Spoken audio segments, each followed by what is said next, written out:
This is a follow-up video to the Telmar T-100 15/16 per inch or inch per second tape recorder.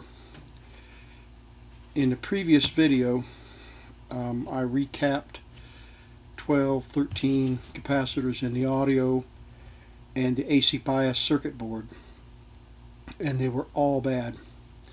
Either they were open or double and triple their values, or their ESR value was high, or a combination of those, but they were all bad caps.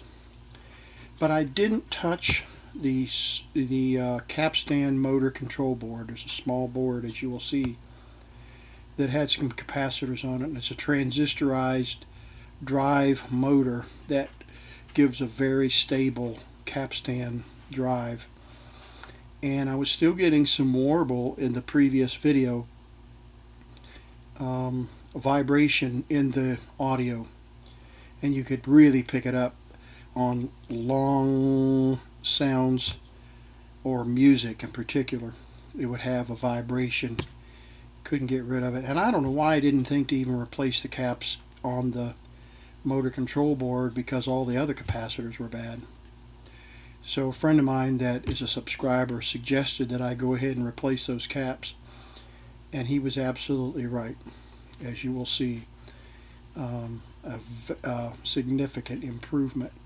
But I'll go ahead and do the repair. It won't take long. Let's see who's here visiting us. There's my sweetie. Hi, Seela. This is Seela, my greyhound. Well, she actually is my wife's greyhound, but I think she's a daddy's girl. And it is close to Father's Day, so anyway, that's what this video is about. It should be about 45 minutes or so, a little shorter, but it also will do some work on the scope and illustrate some of the improvement that we saw in the audio. I hope you enjoy it.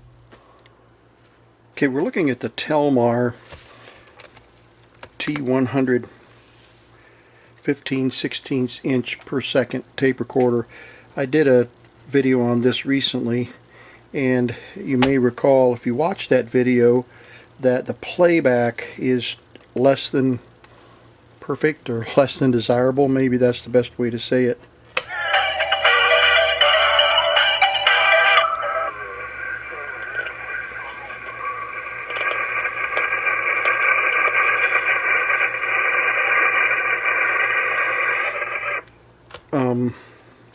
Let's put the microphone in it and I'll illustrate the buzz or warble that we're getting in the recording. And we'll set the recording level to 2 right there, and we'll just record here.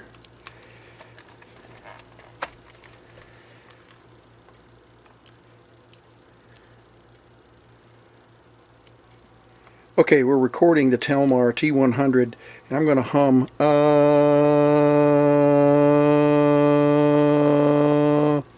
and we'll see what this recording sounds like as we play it back on the tape recorder.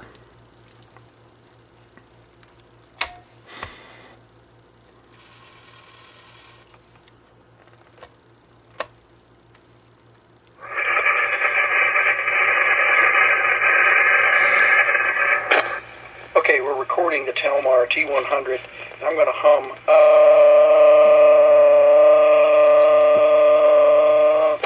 and we'll see what this recording sounds like as we play it back on the tape recorder. Okay, so you hear the buzz, and one of the viewers that often leaves great comments on my videos suggested that I finish the recapping job that I did on this, and if you watched that video all the way through, you realized that I didn't do a complete recap, that there were 2 or 3 capacitors on this unit that I didn't get to. And so I want to get into this, open this back up again, and let you see the motor control board that I didn't recap. And we're going to do a couple things first.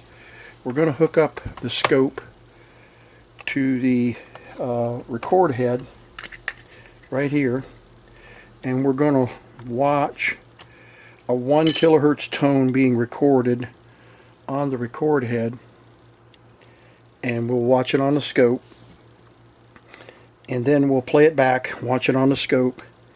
And what I'm trying to determine is if recapping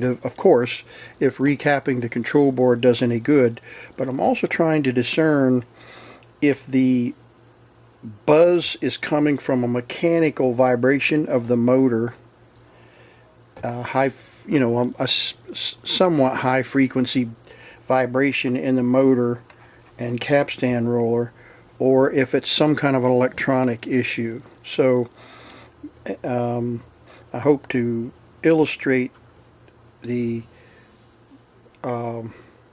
results here on the scope after we do a little bit of testing. So first thing we're gonna do is hook up on the microphone. We're gonna hook up a test tone, 1 kilohertz tone, and record a few seconds of that, and then we'll play it back and listen to it, and then we'll watch it on the scope.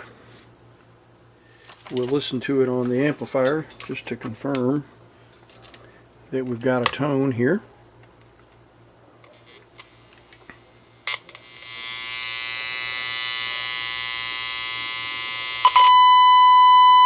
Okay. Frequency is pretty close. Let's take a look at this, zoom in here, and we'll take a look at the frequency. There's 1,000 hertz right there. So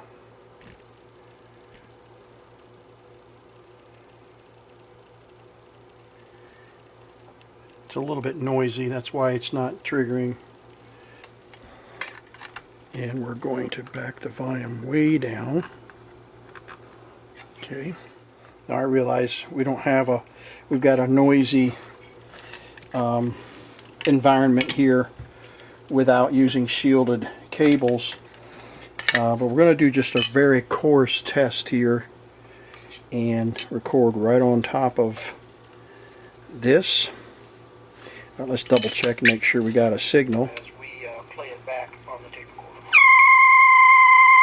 Alright. We're going to back it off just a little bit. Okay. Now let's record a few seconds.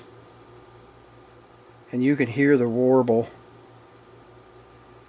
Alright, let's see if we got it that time.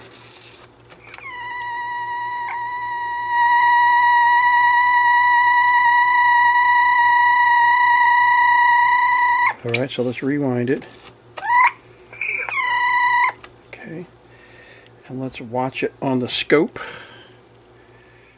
And we're going to play it back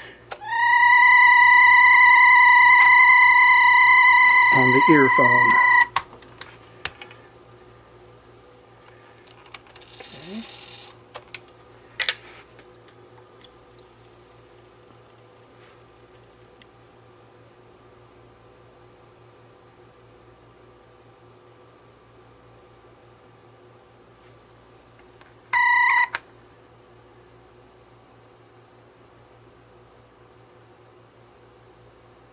Pretty close to a kilohertz, whatever is listed. I mean, showing there, it's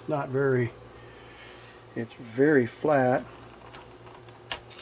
for a sine wave. That should be a sine wave, and you see that there's definitely some change in the ability of the tape to reproduce. Let's disconnect the meter. No, it didn't make any difference. I was going to say I still had the output hooked up, but no, it didn't make any difference.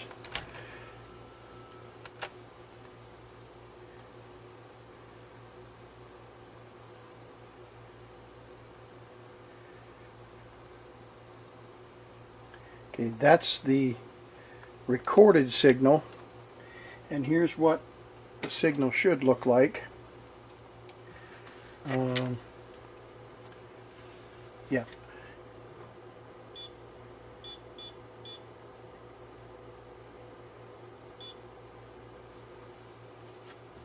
See if I've got it all hooked up right here.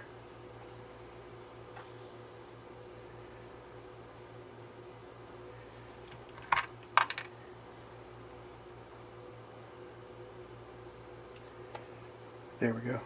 That's the signal coming out of the generator. Let's back off the.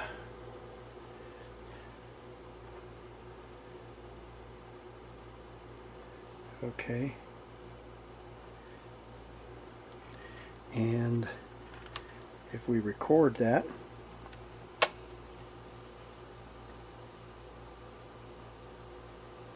we're going to record a few seconds.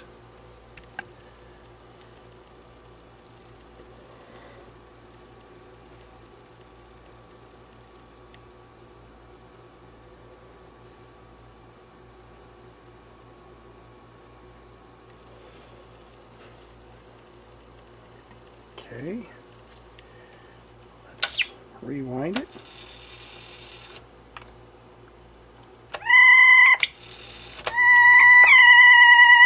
Okay, plug in the earphone and turn off the generator.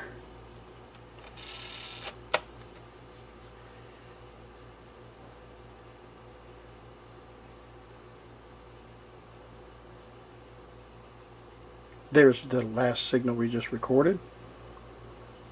So the amplitude is right, but see how it's warbly while moving around?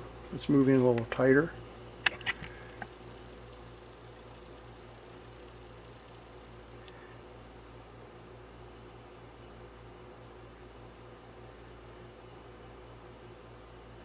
And we've got a lot of noise sprinkled in, not hash, but motor noise that's coming into the tape. You can see the motor noise sprinkled across the signal there. So you can hear it.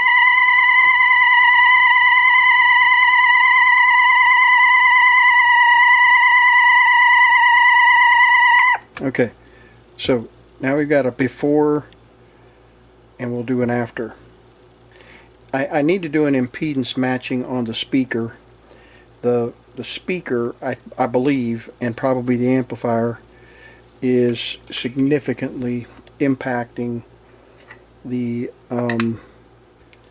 waveform that we saw on the scope.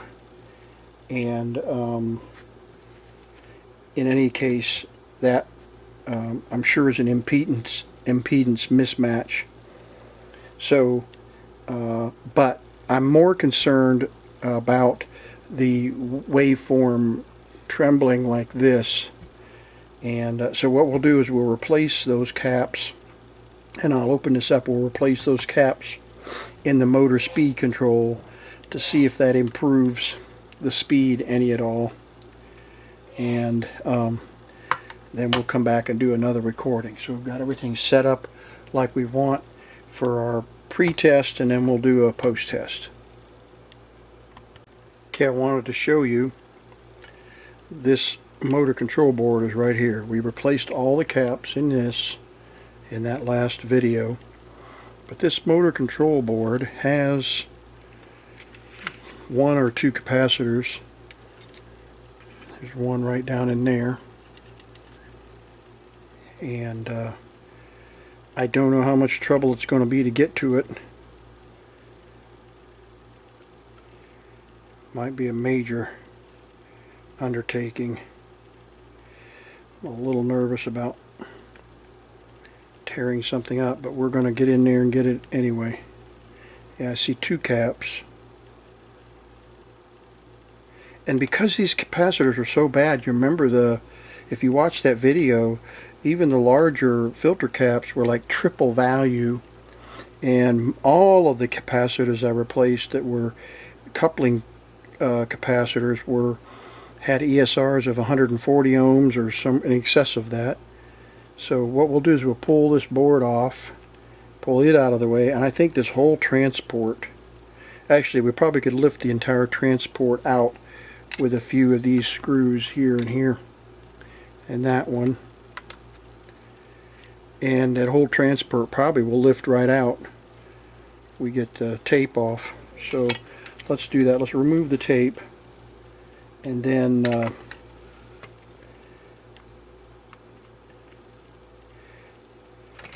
we'll go from there. Alright, I'm going to go ahead and record this, even though this is terribly boring, because these screws, for someone who was going to do this repair, these screws are ones that have to be taken out.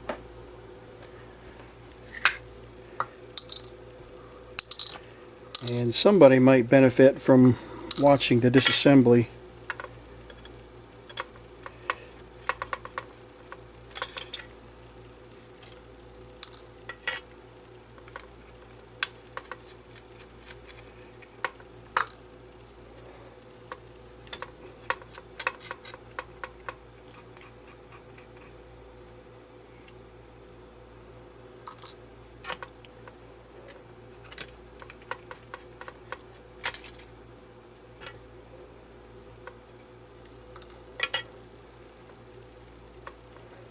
Okay, and that will let us take a look. Okay, beautiful, beautiful engineering, isn't it?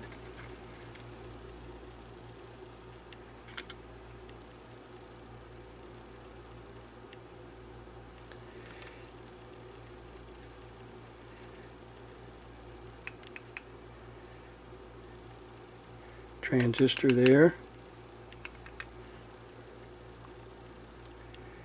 and we had to pull that plate off because it's covering these flanges here. Okay, so now we should be able to take these screws out.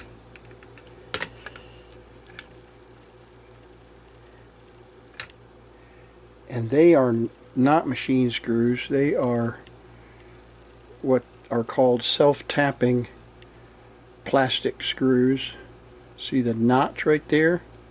Those are designed to cut threads. Let's see, is there anything underneath there? Yeah. One right there.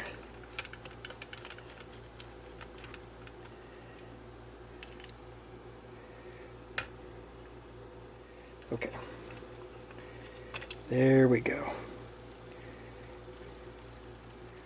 And looky there, 3 capacitors. And you can just about guarantee those caps are bad. If it's anything at all like all of these others that we replaced. 2 little screws here that hold that circuit board in place. And they have washers. And they are machine screws.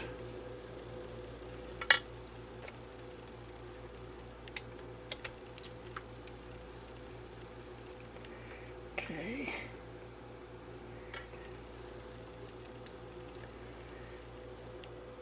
With washers. Okay, there we go. Now we need to be careful. We got these motor wires right here.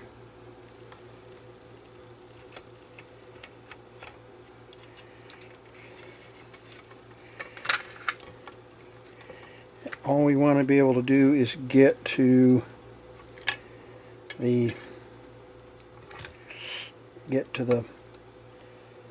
solder pads. So we're going to have to pull this tape off carefully. There we go.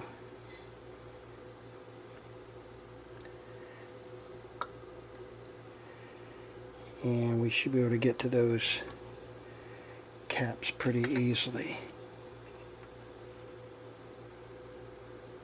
Notice the heat sink of this transistor is underneath here, and it's porting its heat into the frame right there. Alright, so let's, isn't that interesting? That transistor has a plastic cover over it. Okay, here we gently pull that up. And let's get the desoldering tool. Someone asked, and I put the information in the video, I'm using a Heiko FR 301, and it has adjustable heat and heat range right there, and the vacuum pump filter. There's a pump head here, and the liquid solder catches in here, and there's a soldering tip there. So this capacitor, positive marking towards the transistor, positive marking towards the transistor. Okay.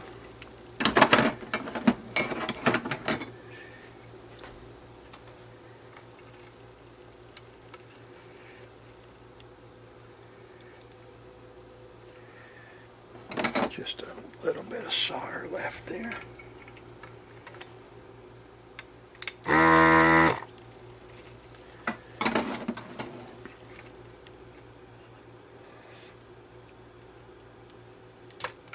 Okay, so you see the positive marking.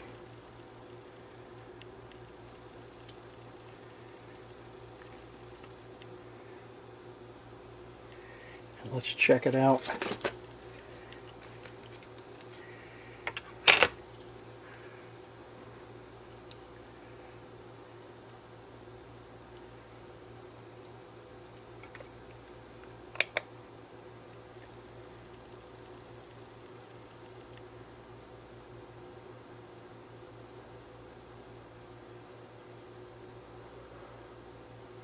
Okay, 92 microfarads, 140 ESR, and look at the loss, 36% loss. So this cap is shot, even though it's fairly close in its rating.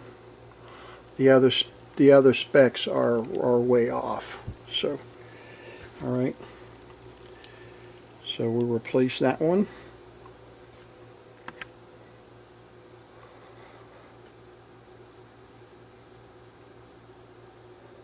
One of the viewers, subscribers, said that the full-length capacitor changing video was of great help to them because they don't do a lot of this work, or have not done a lot of this work. And they had other questions, and I wanted to say, someone asked, why are you not replacing this? For example, there were some 5 microfarad caps, if you remember, in the other video. Why are you not replacing those 5 microfarads with 5 microfarad? Well, they don't make a 5 microfarad cap. You probably could order one, but you'd pay 3 or 4 times what you need to. You remember, most caps, like these electrolytics, are like 20% tolerance. So a 4.7 microfarad is perfectly fine in that case. Another question that came up is, you notice this is a 6-volt cap. Why are you replacing it with a 25 volt?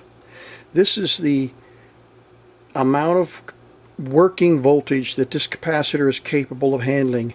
If you get up around 7 volts wouldn't make any difference, but you get up 10, 12 volts and you'll pop this thing. So they're designed what they call a working voltage DC. And this particular one, the motor's probably running on 1.5 volts or 5 volts or whatever.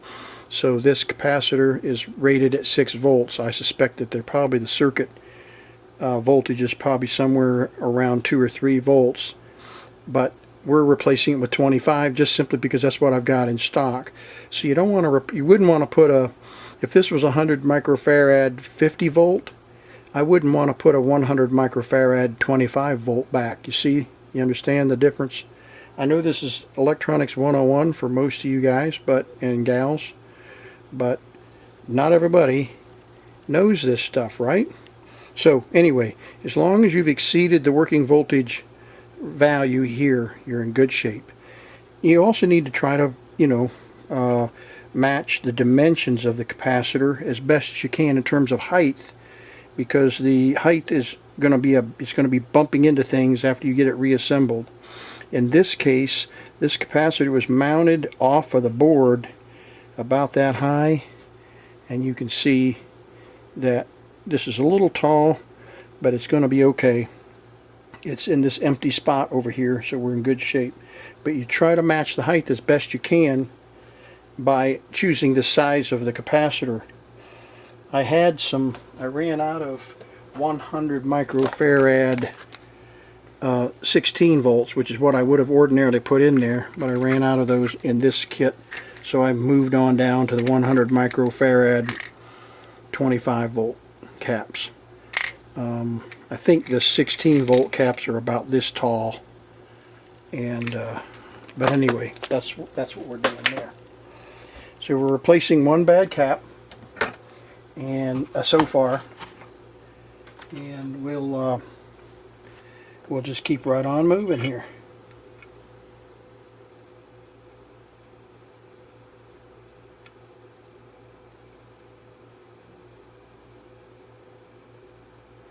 And again, pay close attention to your polarity.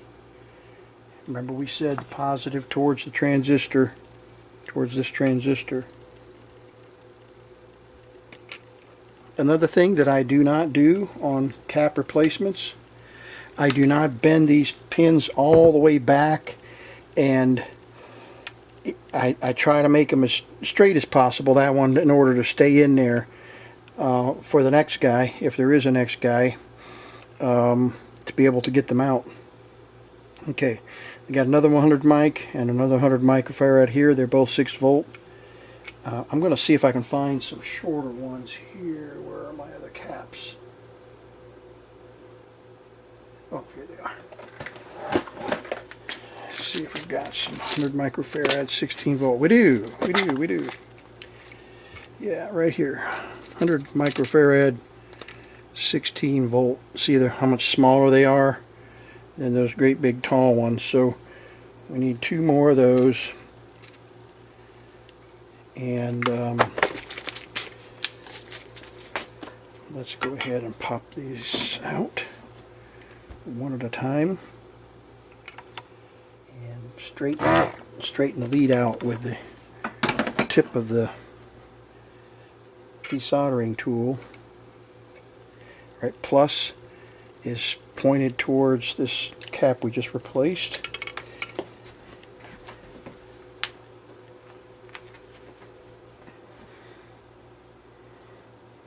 Okay, let's check it.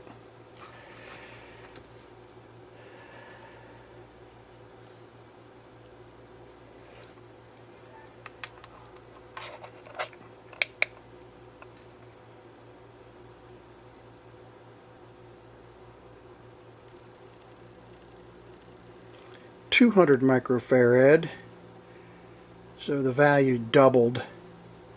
It's a 100 microfarad cap, and the value doubled. As you can see, ESR is in pretty good shape, and the voltage loss is only 3%, but the value of the cap has doubled. One last one, and the positive towards the transistor. So let's see if we've got it freed up enough to get it out. Yep.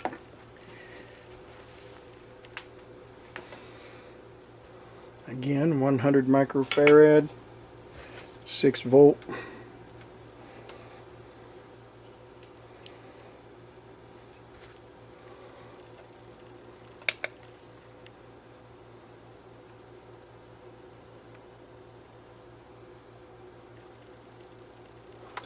Yep, 248 microfarad, so it's almost double the value, over double the value.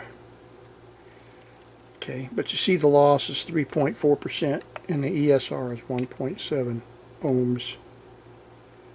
Okay. And we said the positive was up towards this big transistor. So I'm going to put a little bit of a bump in it like that.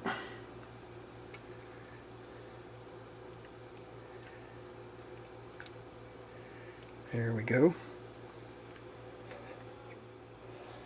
Okay, I suspect it's going to change the pitch. Now we've got some tape recorded at 1 kilohertz roughly, and we'll see if it changed the pitch and brings the pitch back down. Remember, the pitch was a little fast.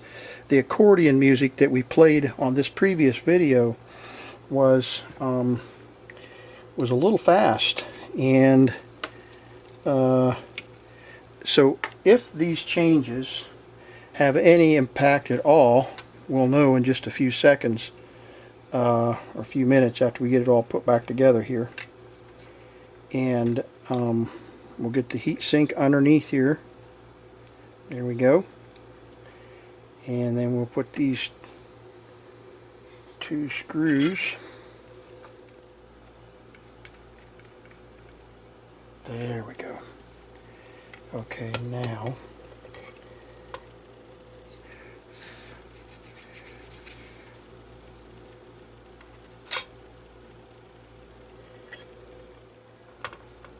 okay.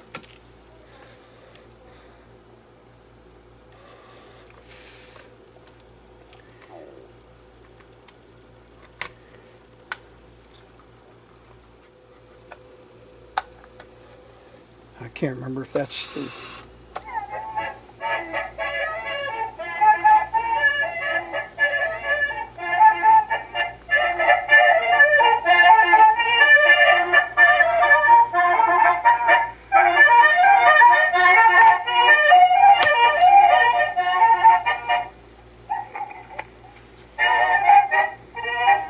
Okay, it definitely slowed it down.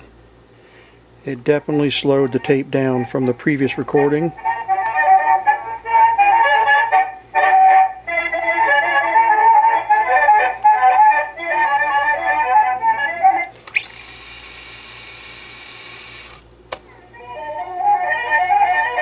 Yeah, because that's a more natural sounding. The other was much faster. I think it got the tape flipped upside down.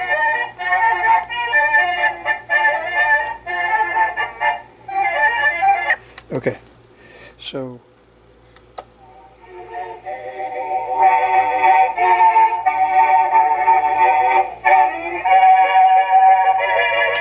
it's definitely better.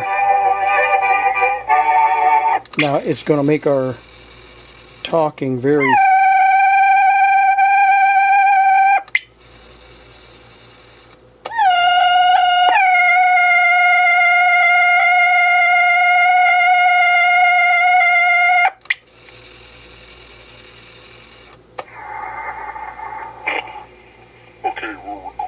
See, so we recorded at the faster speed. And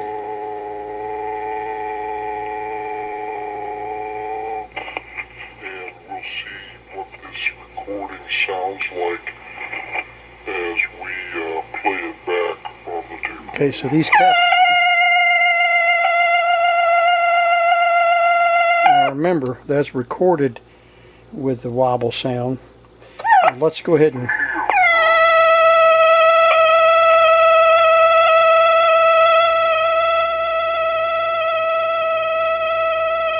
we'll be able to look at the frequency on this and see what, we'll be able to look at the frequency on this recording and to know what percentage speed we changed it.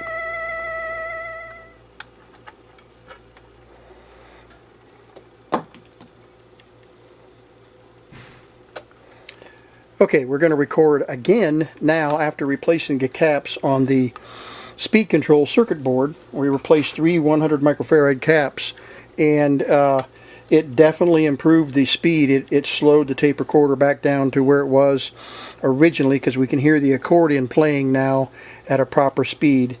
And now we'll test the audio quality here. And we'll see what kind of audio quality we have. Okay, we're going to record again now after replacing the caps on the speed control circuit board. We replaced 3 100 microfarad caps, and it definitely improved the speed. It slowed the tape recorder back down to where it was originally, because we can hear the accordion playing now at a proper speed. And now we'll test the audio quality here.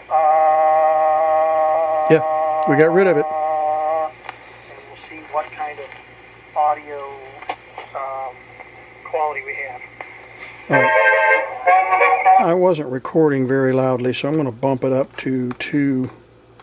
And let's try another recording. Okay, we're trying another recording here. We'll see if it's recording at a decent level now.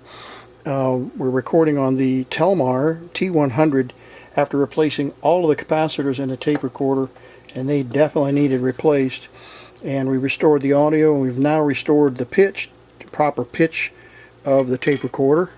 And so let's once again listen to the pitch.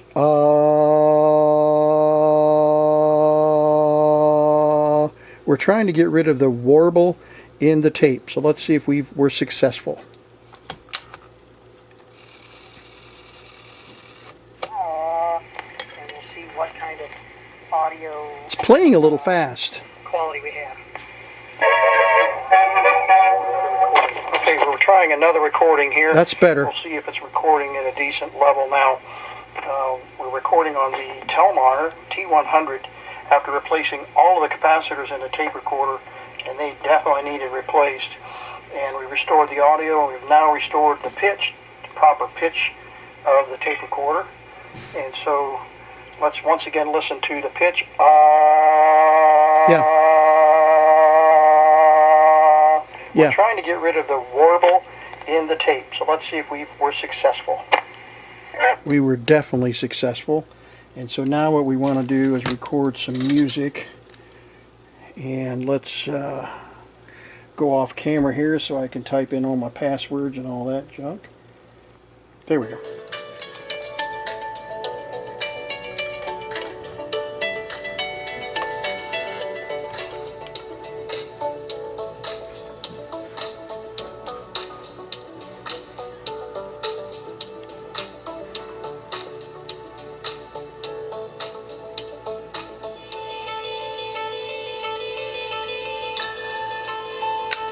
Okay, let's rewind it.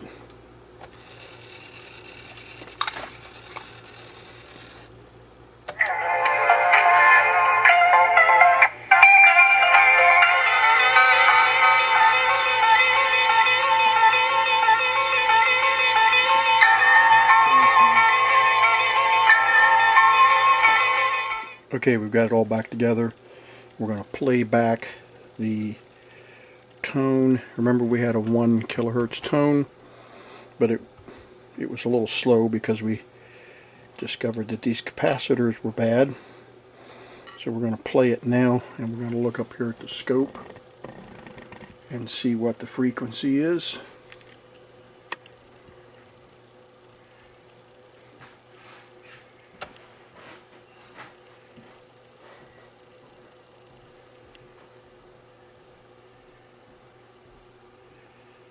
.600 hertz, so it was about 650 hertz, it's about 300 hertz off. And this is a playback. There was a little bit louder playback of the old recording. So now let's record over that. And I'm just going to we'll refocus the camera here, 1000 hertz, and record.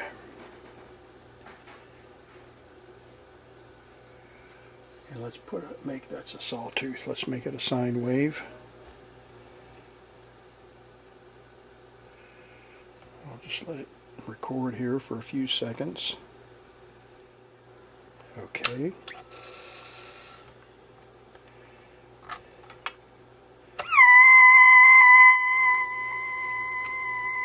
And hear the difference in the pitch, can't you? Okay, that was the old one. And then we'll move from the old to the new. Okay, now we're on the scope.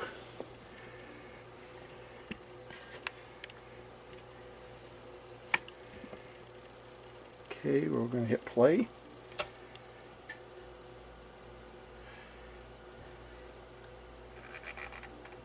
Oh, turn this. There we go. Look at the frequency. It's still a little trembly, but it's syncing better now. You can see the trembling in the audio. I want to touch the tape so you can change the frequency. Alright, let's rewind. Okay, that's the old recording. See how much slower it is, 640, 50 hertz. And then we switch to the new recording here in just a second. And there's the new recording. And we're running right about a kilohertz. So we got the recording, the speed up right. Still got a little bit of trembling. And it's 15/16 inch per second. I think we're doing pretty good. Pretty good. Let's just do one more recording here. Alrighty, we're recording one last time on the Telmar T-100, the 15/16 inch per second tape recorder used on Gilligan's Island by Tongo the Ape Man. And this is a beautiful little reel-to-reel tape recorder of the 1960s. And we've done a complete recap. We've cleaned the heads, we've oiled all the mechanisms, and it's working really well with this pencil microphone from 3M. And very pleased with the final product and final repair of the Telmar T-100.